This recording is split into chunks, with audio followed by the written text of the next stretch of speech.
Yani dini ndiyo mimi naizungumzia kila kukicha. Hata ukiingia kwangu hapa utaisikia Qur'ani ikisomwa, dhikri mbalimbali zikisomwa. Hebu tizama lecture na desturi ya Uislamu. Uislamu umebeba akhlaq, Uislamu umebeba tabia.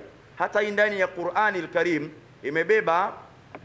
Qur'ani imebeba faida dhidi ya 4. Faida ya kwanza huruma, lakini pia Qur'ani jambo la pili imebeba shifaa, lakini pia Qur'ani jambo la tatu imebeba muongozo. Lakini jambo la hilo la tatu, Qur'ani pia imeyabeba mazingira na akhlaki, tabia zilizokuwa njema. Kwa Qur'ani inatuambia kwamba anayefanya mazuri asemewe mazuri. Sisi wengi sana leo imeonekana kwamba watakaomsemea rais mazuri anayoyafanya ni viongozi wa kisiasa. La sivyo. Uislamu sisi unatufunza kwamba tuyatangaze mazuri ya mtu, tuwaunge watu wa kheri, tuwaunge mkono.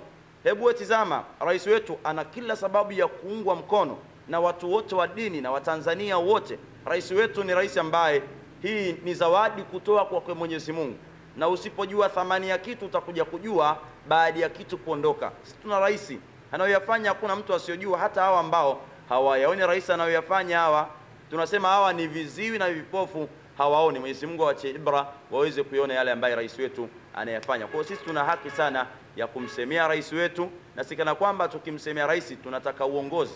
Na leo ishajulikana kwamba ukimsemea rais mazuri, ukamwombea dua rais, unatafuta, unasema vipi? Unasema uchawa kwamba tunataka uongozi.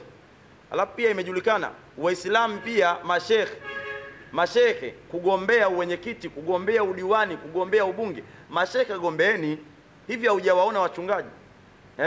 Kwa hiyo hata mashekhe sisi tuna haki pia kugombea. Mimi sihitaji cheo cha aina yoyote, ila pia siye mashekhe tunaruhusiwa tupate madiwani, tupate mawaziri, tupate wabunge, tupate viongozi mbalimbali. Na wapo, Mwenyezi Mungu ajalie kila la kheri, uchaguzi huko ambao uko mbele yetu tuweze kuwapata pia. Sasa ni viongozi ambao wako na hofu ya Mwenyezi Mungu. Kwa hiyo imekuwa desturi kwamba hasemewi mtu mazuri isipokuwa ashaondoka, ila kama yuko hai hasemewi. Kwa hiyo tuna haki sisi ya kumsemea Mheshimiwa Abdallah Hamisi Ulega, ambaye yeye pia ni mlezi wa Firdausi Dua Center, lakini pia ndiyo mwenye dhamana ya wilaya hii ya mkoa wa Pwani, wilaya ya Mkuranga, mbunge wetu Hamisi Abdallah Ulega, lakini pia ambaye ni waziri wa ujenzi. Nadhani swali hilo nimelijibu vile ipasavyo. Kama kuna pala limeteleza, basi inshallah ni mapungufu ya kibinadamu. Naruhusu swali jingine inshallah, twendeni.